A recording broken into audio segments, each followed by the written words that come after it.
Fashion, huh? It's more than just clothes, wouldn't you Mhm. say? It's a global force really shaping culture and identity and even, impacting our planet's future. Oh, absolutely. And you shared some really cool articles, actually, about where fashion is going, especially with all this new tech and this big push for sustainability. Mm. So that's what we're diving deep into today. Now, we know the fashion industry is built on like four main pillars, right? Raw materials, manufacturing, retail, and all the promotion and marketing. Yeah. But what's fascinating to me is how each of these pillars is like undergoing this huge transformation. It really is. It's kind of like watching, a caterpillar turn into a butterfly, but in real time. Yeah. Each part of the industry is evolving, right? In response to, well, new technologies for one, but also shifting consumer values and obviously a growing awareness of, well, our environmental impact. So true. Yeah. Okay, let's start with this whole digital revolution thing. I mean, Uh, come on, we can buy a whole outfit while scrolling through TikTok these days. I know, Is this right? the new normal? Well, I think normal is constantly being redefined, especially, in this age of social commerce. Platforms like Instagram and TikTok, they've basically become these shoppable storefronts Yeah. and influencer marketing. I mean, forget magazine covers, it's all over our social media feeds now. And those live shopping events, those feel like a 21st century version of QVC or Yeah, something. right. There's that immediacy, that like see now, buy now energy that, I don't know, it's really compelling. It's definitely a game changer. Yeah. But even beyond social media, we're seeing this like seamless blend of online and offline shopping now. It's what they call omni-channel retail. Ah, You yeah. know, like those click and collect services where you buy something online and then just, pick it up at the store. Oh, yeah, yeah. This whole merging of the digital and the physical, it's only going to get bigger. I've definitely been tempted by click and collect, I got to say, just out of pure convenience. Yeah. But I mean, it goes beyond that, right? What about those like virtual storefronts or those AR try-ons, the ones where you can like virtually see how an outfit would look on you? Exactly. Imagine like walking through a virtual store in 3D, browsing racks and trying on clothes all from your couch. Yeah. The lines are blurring and technology is a big driver of that change. It's not just changing how we shop, but who's helping us shop. Like those AI chatbots that pop up, offering to help you find the perfect outfit. Uh-huh. They're getting good, almost creepy good at predicting my style, I gotta say. It is a bit uncanny, right? How AI is learning our preferences. Yeah. But it's not just about customer service. AI is being used to personalize the whole shopping experience now, from like giving you custom recommendations based on your body type and style to, well, even considering things like the weather. Imagine having a digital stylist at your beck and call. Okay, AI stylist. I'm sold. But let's talk about something even more futuristic, digital fashion and NFTs. Are we really going to be dressing our metaverse avatars in designer virtual clothes? Well, it may seem like something straight out of a sci-fi movie, but it's already happening. Wow. Digital fashion is blowing up, and it's bringing up some really interesting questions, like what even is fashion if it's not something we wear in, the physical world? Yeah, right. Does it still have that same power of self-expression, but like in the digital realm? It's a real mind bender, that's for sure. But I mean, in the metaverse, our avatars, they become these extensions of ourselves. So it makes sense that we'd want to, express our style through them too. Yeah. But what I don't get is how NFTs fit into this whole thing. Okay. Couldn't people just copy and paste a digital design? What makes an NFT like unique or valuable? That's where blockchain technology comes in. Think of an NFT like a digital certificate of authenticity for a virtual garment. Yeah. Even if someone copies the design, the NFT, it verifies who owns the original and that it's authentic, making it unique and, well, tradable, just like, a physical piece of clothing. So it's like owning a one-of-a-kind piece of virtual couture. Yeah, basically. That's pretty wild. It's definitely a new frontier, and it's opening up this whole new world of possibilities, both for designers and, of course, for consumers. It's a whole digital fashion thing. It's blown my mind. But I want to shift gears a bit and talk about a trend that's, well, more grounded in the real world sustainability. It's become a major force in fashion for sure. So what are some of the most innovative and eco-friendly materials that designers are using these days?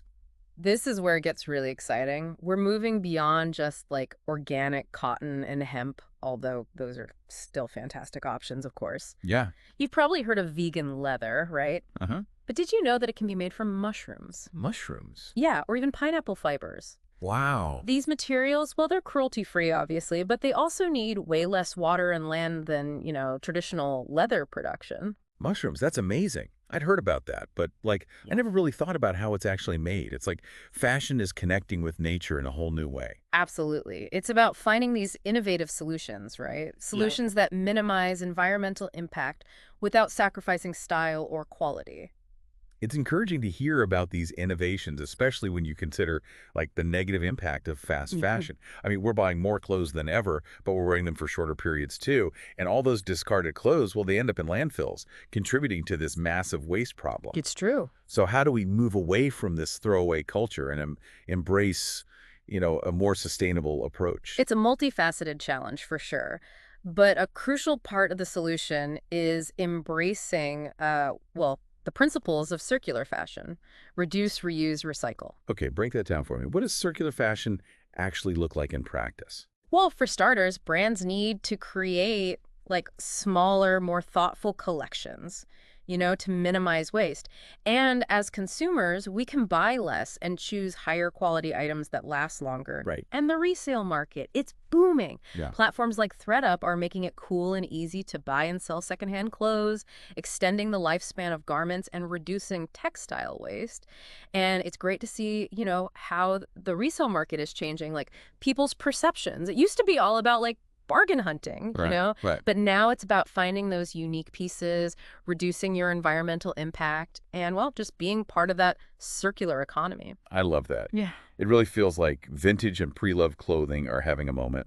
Hmm. But beyond the materials and the recycling, what about the people who actually make our clothes? How Wow. are ethical production and fair wages becoming, a bigger part of the fashion world? Well, consumers are more aware now, right, Yeah. of where their clothes come from and who made them. They're demanding transparency, and brands, well, they're responding. They're providing more info about their supply chains, making sure people are paid fairly and working in safe conditions. It sounds like the fashion industry is getting a major ethical makeover. Yeah, it's a shift in the right direction, for sure. But this push for inclusivity and diversity is just as important. Absolutely. Fashion should be for everyone. Yeah. So what are some of the changes you're seeing on that front? Inclusivity isn't just a trend anymore, it's like a necessity. And fashion is finally reflecting, the diversity of the real world. But this means going beyond just different sizes and ethnicities on the runway. I'm so glad you brought that up. Yeah. Because while it's great to see more body types represented, true inclusivity has to go deeper, right? Right. What about representation for people with disabilities, for example, or those who, identify outside the gender binary? You're absolutely right. There's still a long way to go, but we are seeing progress. Adaptive clothing, which is designed specifically for people with disabilities, is getting more visibility, for one. Yeah. And gender fluid fashion, which, challenges those traditional binary categories, that's becoming more mainstream too. It's so exciting to see how these changes are, challenging those old notions of beauty and self-expression. It really is. Clothes shouldn't dictate our gender identity or, limit our ability to express ourselves authentically. We should all feel represented and celebrated in the fashion world. It's about creating a space where everyone feels seen and heard, and empowered to express themselves through, well, their clothing choices. Speaking of empowerment, let's circle back to digital fashion and NFTs for a sec. Okay. We talked about how they work, but I'm still trying to get my head around why digital fashion is more than just a passing trend.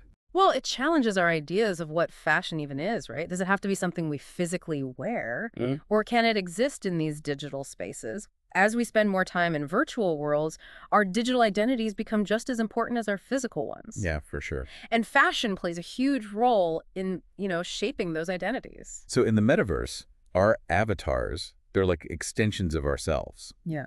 And digital fashion lets us express our style and creativity in these new and exciting ways. Exactly. And the creative possibilities in digital fashion, they're limitless, really. You're not held back by the limitations of physical materials or, manufacturing processes. You could have a dress made of liquid gold or a jacket that transforms into wings. It's about pushing the boundaries of imagination. It's a mind-bending concept, Mm. but I get the appeal, especially for, younger generations who are so comfortable in those digital spaces. Right. But is it really sustainable? I mean, wouldn't creating all these digital assets require a ton of energy? That's a valid concern. But Compared to traditional fashion, digital fashion is way more sustainable. Okay. There's no physical production, no shipping, no waste. It's a much lighter footprint overall. That makes sense. It's like the ultimate form of sustainable fashion Mm. in a way. But even with all these incredible innovations, I can't help but wonder, like, what challenges the industry still needs to address? Right. Where do we still have work to do? That's a great question, and it's one we're going to delve into in our final segment. We'll discuss the remaining obstacles on the path to, well, a truly sustainable and inclusive fashion future.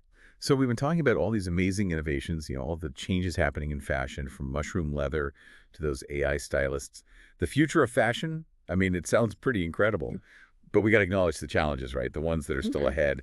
What are like some of the hurdles we still need to overcome to, really create a sustainable and ethical industry? Yeah, one of the biggest, even with all this talk about circularity and stuff, is the sheer scale of the industry. Yeah, fast fashion, it thrives on this overconsumption, this disposability, churning out trendy, low-priced stuff that, well, often ends up in landfills after Yeah. like a couple of wears.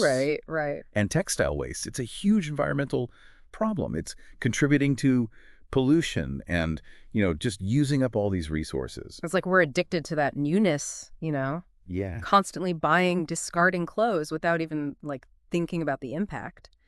But changing how people behave, that's tough. Yeah. How do we break free from that fast fashion cycle and move towards something, well, more mindful, more sustainable? It takes a change in mindset, really, Yeah. both from, us as consumers, but from the brands, too. Yeah. We need to start valuing quality over quantity, Mhm. investing in those well-made pieces that'll last longer. Right. And think about, like, repairing clothes or upcycling them instead of just tossing them out, when they get a little worn.